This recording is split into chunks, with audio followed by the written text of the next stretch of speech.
Hello guys, कैसे हैं आप सब। इंडिया की लार्जेस्ट सोलर पैनल मैन्युफैक्चर करने वाली कंपनी वारे एनर्जीज का आईपीओ आ चुका है। यह आईपीओ 21 अक्टूबर से 23 अक्टूबर तक ओपन रहने वाला है अप्लाई करने के लिए। तो इस वीडियो में हम सबसे पहले इसके ग्रे मार्केट प्रीमियम की बात करेंगे, जिससे आपको इसके लिस्टिंग गेन का अंदाजा लग जाएगा। उसके बाद कंपनी की आईपीओ की डिटेल्स, कंपनी क्या बिजनेस करती है, इस इंडस्ट्री में क्या फ्यूचर है, कंपनी के की फाइनेंशियल्स एंड फंडामेंटल्स को डिटेल में डिस्कस करेंगे और मेरा क्या ओपिनियन रहने वाला है, अप्लाई करना चाहिए या नहीं, लिस्टिंग गेन के हिसाब से एंड लॉन्ग टर्म के हिसाब से।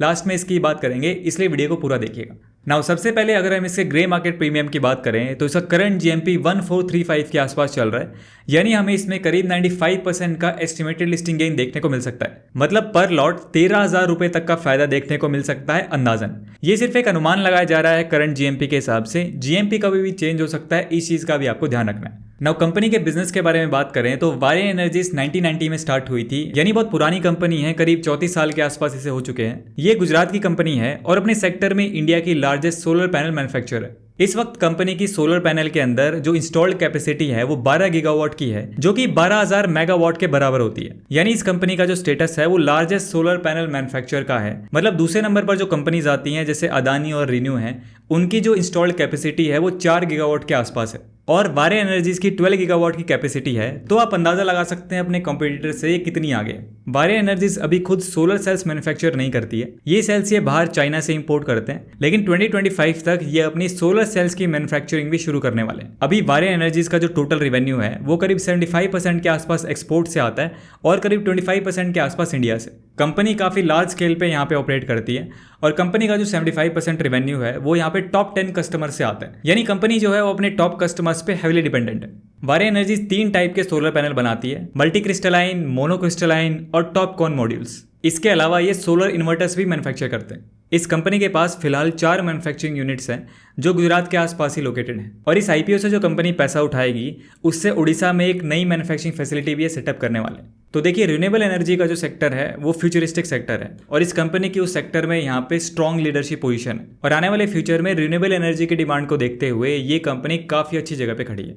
अब अगर हम इस इंडस्ट्री के बारे में बात करें तो देखिए, आने वाले टाइम में सोलर पैनल्स यहाँ पे बहुत इंपॉर्टेंट होने वाले, क्योंकि ये रिन्यूएबल एनर्जी सोर्सेज में से एक है। यानी जो बिजली वगैरह है उसको इन्वायरमेंट को ज्यादा नुकसान पहुंचाए बिना हम यहाँ पे रिन्यूएबल एनर्जी सोर्सेज के थ्रू बना सकते हैं। इस हिसाब से सोलर एनर्जी की डिमांड यहाँ पे फ्यूचर में बढ़ने ही वाली है। तो आने वाले 5 ईयर्स में इस इंडस्ट्री की प्रोजेक्टेड ग्रोथ यहाँ पे 14% CAGR से की जा रही है। चलिए अब हम क्विकली इस आईपीओ की डिटेल्स की बात कर लेते हैं। इस आईपीओ का प्राइस बैंड यहाँ पे 1427 से 1503 रुपीज पर शेयर का रहने वाला है। टोटल इशू साइज यहाँ पे करीब 4,321 करोड़ रुपए का रखा गया है, जिसमें से 3,600 करोड़ रुपए का फ्रेश इशू है और 721 करोड़ रुपए का यहाँ पे ऑफर फॉर सेल रखा गया। ये चीज बढ़िया लगी कि ऑफर फॉर सेल यहाँ पे कम रखा गया। एक लॉट में यहाँ पे 9 शेयर्स रखे गए हैं, यानी आपको 13,527 रुपए मिनिमम पे करने पड़ेंगे इस आईपीओ में अप्लाई करने के लिए। इस आईपीओ की जो टाइमलाइन होने वाली है उसको आप यहाँ पे स्क्रीन पे देख सकते हैं। 28 अक्टूबर को इस आईपीओ की लिस्टिंग होगी और अब 23 अक्टूबर शाम 5 बजे तक इस आईपीओ में अप्लाई कर सकते हैं।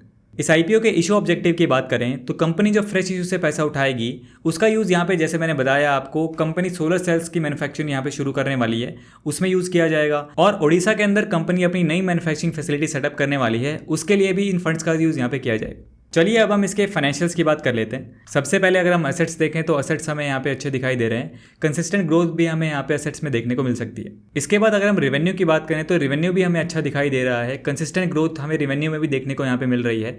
FY24 में कंपनी का रेवेन्यू था यहाँ पे 11,632 करोड़ के आसपास। प्रॉफिट आफ्टर टैक्स की बात करें तो कंपनी लास्ट 3 ईयर्स में प्रॉफिट में है। FY22 में कंपनी का प्रॉफिट है 79 करोड़ के आसपास। फिर बहुत ही अच्छा इन्होंने FY23 में इंक्रीज किया, 500 करोड़ के आसपास अपने प्रॉफिट को लेके आ गए और FY24 में भी इंक्रीज किया, डबल से भी ज्यादा यहाँ पे कर दिया है। 1274 करोड़ के आसपास FY24 में प्रॉफिट था। तो प्रॉफिट आफ्टर टैक्स भी यहाँ पे कंपनी का बहुत अच्छा देखने को मिल रहा है और ईयर ऑन ईयर ग्रोथ भी काफी अच्छी है। उसके बाद नेटवर्थ की बात करें तो वो भी कंपनी की अच्छी देखने को मिल रही है। रिजर्व एंड सरप्लस भी अच्छे हैं। टोटल बोरोइंग की बात करें तो कंपनी पे यहाँ पे थोड़ा बहुत डेट भी है, लेकिन कंपनी के साइज के हिसाब से अगर कंपेयर करेंगे तो ना के बराबर यहाँ पे डेट है।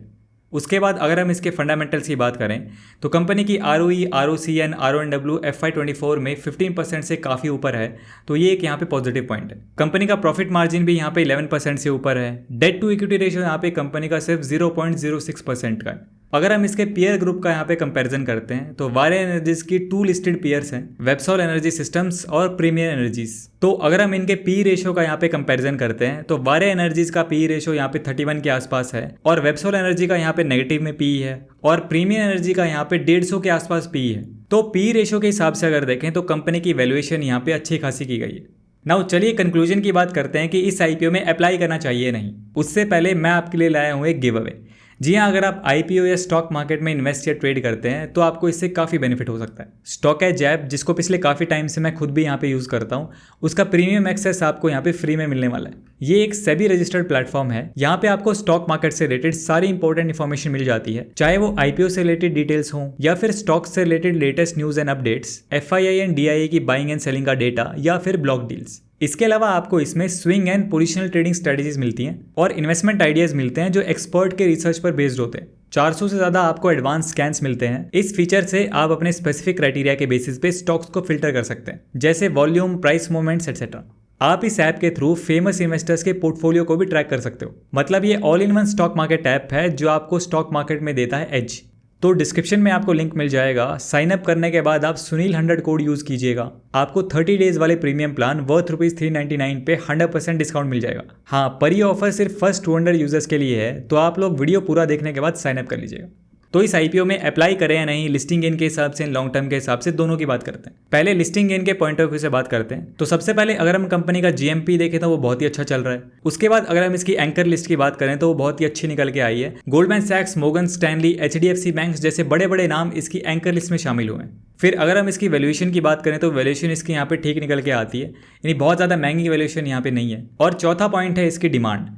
जिस तरीके का ये आईपीओ है तो अच्छी खासी डिमांड तो हमें इस आईपीओ में जरूर देखने को मिलने वाली है। तो लिस्टिंग गेन के हिसाब से मेरे सारे पैरामीटर्स तो यहाँ पे टिक कर रहा है। बाकी आपको अपना डिसीजन, अपना रिस्क, अपना एनालिसिस लगा के यहाँ पे बनाना है। उसके बाद long term point of view से अगर बात करें तो जैसे हमने बात की, कंपनी का विजन है यहाँ पे ग्रोथ करने का। अभी जो है ये सोलर सेल्स को इंपोर्ट करते हैं, लेकिन 2025 तक ये खुद सोलर सेल्स का प्रोडक्शन यहाँ पे शुरू करने वाले हैं और इस आईपीओ के पैसे से ये नई मैन्युफैक्चरिंग फैसिलिटी भी यहाँ पे सेटअप करने वाले, यानी फ्यूचर में हमें इसमें अच्छी खासी ग्रोथ देखने को मिल सकती है। कंपनी उस चीज़ के लिए काम कर रही है। और दूसरा पॉजिटिव है, इस कंपनी के फाइनेंशियल्स एंड फंडामेंटल्स बहुत ही अच्छे यहाँ पे दिखाई दे रहे हैं। कंपनी की ROC, RONW, profit margin, revenue, overall इसके फाइनेंशियल्स मेरे अकॉर्डिंग काफ़ी अच्छे दिखाई दे रहे हैं। फिर अगर हम इसके नेगेटिव्स की बात करें तो एज सच इसका कोई बड़ा नेगेटिव तो यहाँ पे नहीं है, लेकिन फिर भी अगर हम एक दो वीकनेसेस की अगर बात करते हैं, पहला तो ये है कंपनी पे जो है वो इंपोर्ट की डिपेंडेंसी है, यानी अगर कल को कोई जियोपॉलिटिकल टेंशन यहाँ पे बनती है तो कंपनी के लिए यहाँ पे रिस्क हो सकता है। हालांकि इस चीज़ को टैकल करने के लिए कंपनी जल्द ही अपनी खुद की सोलर सेल प्रोडक्शन भी स्टार्ट करने वाली है। तो ओवरऑल सारी चीज़ों को देखते हुए long term point of view से भी मैं पर्सनली इस आईपीओ में इंटरेस्टेड रहूंगा, लेकिन आपको अपना डिसीजन, अपना रिस्क, अपना एनालिसिस लगा के यहाँ पे लेना है। लिस्टिंग गेन के पॉइंट ऑफ व्यू से भी मैं इस आईपीओ में इंटरेस्टेड रहूंगा। हाँ, आगे देखते हैं कि इसका जीएमपी और सब्सक्रिप्शन वगैरह कैसा रहता है। उसको मैं यहाँ पे टेलीग्राम पे अपडेट भी करता रहता हूँ, वहाँ पे आप ज्वाइन कर सकते हैं। लिंक आपको वीडियो डिस्क्रिप्शन में मिल जाएगा। आपका क्या ओपिनियन है इस आईपीओ के बारे में, आप क्या करने वाले हैं, कमेंट सेक्शन में जरूर बताइएगा। आज की वीडियो में इतना ही। वीडियो पसंद आया तो इसे लाइक कीजिए। मेरा नाम है सुनील, मिलते हैं नेक्स्ट वीडियो में। Thanks for watching.